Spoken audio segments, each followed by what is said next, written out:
Birmingham, England. February 1945, a warehouse, 3 stories tall, packed floor to ceiling with mail bags, and the smell hits you first. Damp paper, mildew, something sweet rotting in the dark. 17 million pieces of mail, some postmarked 1943. Soldiers getting birthday cards 2 years late. Christmas packages in July. Letters from wives who'd already filed for divorce. The U.S. Army said it would take 6 months to sort. It took 855 black women 90 days. This is their story. You have to understand something about World War II. Mail wasn't just mail. It was everything.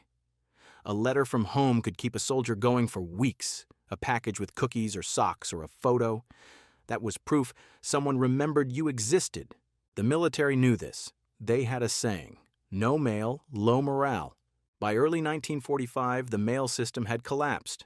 The European theater was chaos. Units moved constantly. Men were reassigned, wounded, transferred. The paperwork couldn't keep up. Warehouses in England and France became graveyards for letters, mountains of canvas bags stacked to the ceiling. No organization, no system. Rats chewing through boxes to get at chocolate and dried fruit. Soldiers wrote home saying, I haven't heard from you in months. Did you forget about me? The families hadn't forgotten. The letters were just sitting in the dark, waiting. So, who do you send to fix a disaster like that? The Army had an answer nobody expected. The 6,888th Central Postal Directory Battalion, the only all-black, all-female unit deployed overseas during World War II. 855 women. From 42 states, teachers who spoke multiple languages, clerks who'd memorized entire filing systems, switchboard operators who could handle 50 calls at once, women who'd volunteered to serve a country that barely acknowledged they existed. They trained at Fort Oglethorpe, Georgia. Red clay, pine trees, segregated barracks.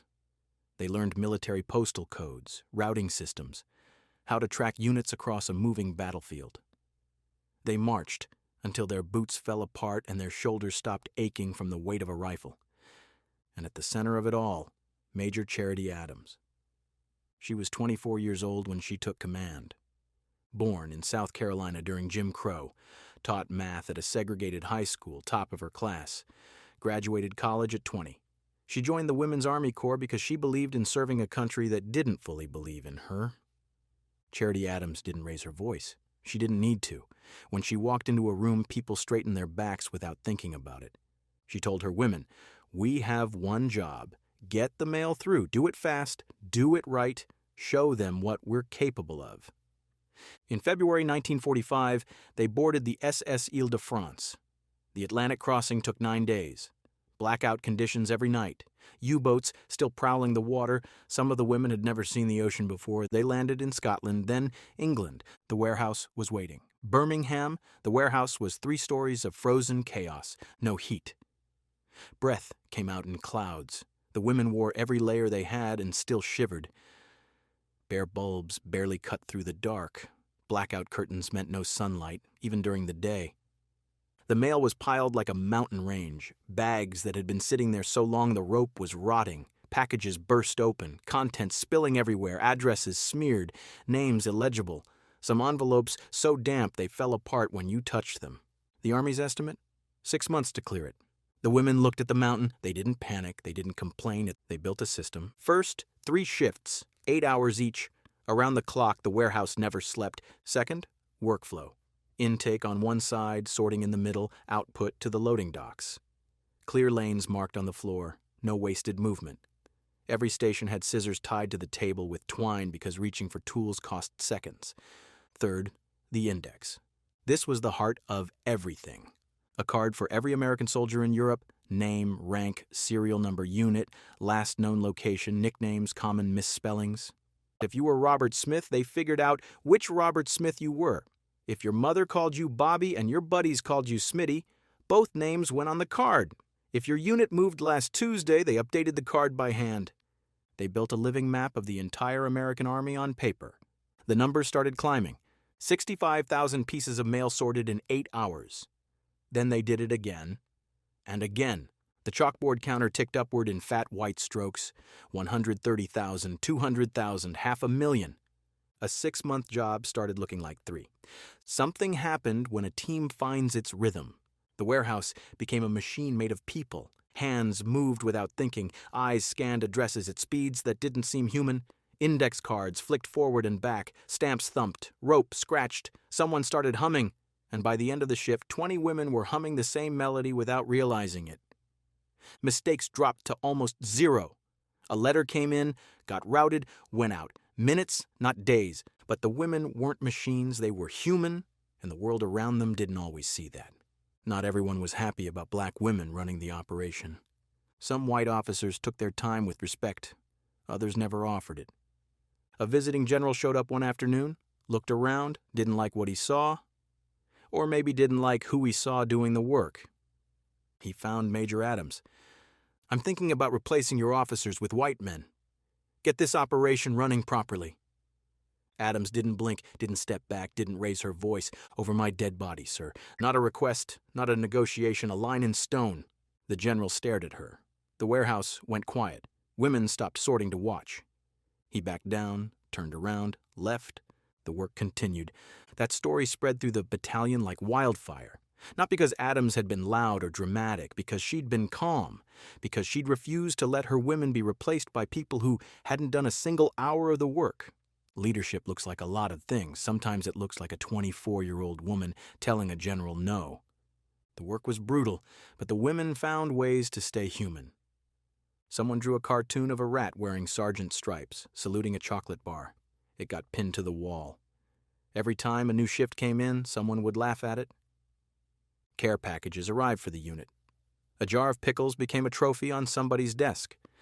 A magazine got passed through 20 hands until the pages were soft as fabric. A choir formed. Somebody always found harmony. On Sunday mornings, before the day shift started, you could hear hymns echoing through the warehouse.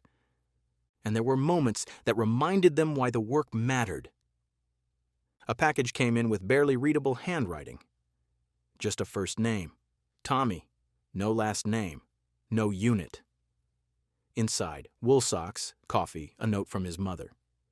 The women found 5 possible Tommies in the index. They cross-referenced unit movements, checked patrol logs, looked for anything in the letter that could narrow it down. Third try, they got it right. 3 weeks later, a reply came back. "I didn't think anyone knew where I was, and that's what they were doing, finding the lost." 90 days after they started, Birmingham was cleared. The mountain was gone. The last mailbags went out. The chalkboard showed a number that didn't seem possible. 7 million pieces of mail processed. They packed their gear. Next stop, Rouen, France. Another warehouse, another backlog. The work was the same, but the world around them was different. French civilians watched the women with curiosity, then warmth. A baker started leaving hard rolls wrapped in paper at the gate every morning. A little boy who'd lost 2 front teeth stood outside the fence and saluted like it was his job. Someone set a geranium pot near the intake table, red flowers in a world of gray canvas and brown paper. It became a landmark. "Meet me by the geraniums." The war was ending. You could feel it in the way people walked, lighter, less afraid, but the work didn't stop until every letter was delivered. Not everyone made it home. Before the war ended, 3 women from the battalion died in a vehicle accident. The unit mourned the way soldiers do. They said the names out loud. They tightened ranks. They worked. Because grief is love with no place to go. And sometimes the only way forward is to finish the mission. The warehouse felt heavier for a while, then hands went back to envelopes. Because 17 million soldiers were still waiting. By the time the mission ended, the math told a story as clean as a hymn. 17 million pieces of mail, moved from darkness to daylight, each one a thread connecting a soldier to home, each one proof that logistics isn't just numbers. Logistics is people getting what they need when they need it from hands that care enough to do the job well. February 1946. The ships came back, American shores, then home, no parade, no marching band, no crowd waiting at the docks. The country was busy with peacetime jobs, suburbs. The next new thing. The women of the 6888 returned to lives that didn't always make room for what they'd done. Some got married, some built careers in teaching, nursing, administration. Some kept their uniforms in closets next to winter coats. Took them out now and then. pressed the fabric, remembered. The story went quiet. Not forgotten, families remembered. Daughters and granddaughters grew up hearing about the warehouse in Birmingham, the cold, the mountain of mail that disappeared. But the country didn't know. History books didn't mention them. Documentaries about World War II showed soldiers storming beaches, pilots in cockpits, nurses in field hospitals. The women who delivered 17 million letters became a footnote. For 78 years. Then slowly the tide turned. A historian pulled a file and found more than she expected. A granddaughter brought her grandmother's scrapbook to a library. A curator started asking questions. The names came back together, the battalion reformed on paper, the story emerged from the shadows. People started paying attention. March 2022. The United States Congress awarded the 6,888th Central Postal Directory Battalion the Congressional Gold Medal. Some of the women were there, hair silver, backs still straight, the same shoulders that carried mail sacks through frozen warehouses in 1945. They stood together while a nation finally said thank you. It didn't erase the 78 years of silence. It didn't pay back what was owed. But it was something. One of the surviving members said it simply. We didn't do it for medals. We did it because it needed to be done. So why does this story matter now? Because history isn't just battles and generals. It's the invisible work that holds everything together. Because service looks like a lot of things, and not all of them fit on a recruiting poster. Because teams who are underestimated have a way of changing the world while everyone else is looking the other way. And because mail, this ordinary, everyday miracle, reminds us that morale isn't a speech or a slogan. Morale is a letter that arrives, a photo of a newborn, a joke scribbled in the margin, the sound a package makes when it hits the table and everyone turns to look. If you've ever waited for news, you already know why the 6888 matters. If you've ever felt forgotten and then heard from someone who remembered, you understand what those 17 million letters meant. The women didn't just deliver mail, they delivered hope, connection. Proof that someone back home still cared. They did it in the cold, in the dark, under conditions that would have broken most units. They did it with no recognition, no fanfare, no promise that anyone would remember. And they did it perfectly. No mail, low morale, that was their motto. Simple. True. Remember the name. The 6,888th Central Postal Directory Battalion. Remember their commander, Major Charity Adams. Remember what they proved. That excellence doesn't ask for permission. That dignity is a force multiplier. That logistics, getting the right thing to the right person at the right time, is how you win wars. 855 women, 17 million letters, 90 days. They didn't charge a hill, they didn't fire a shot. They just refused to let the mail stop, and that changed everything.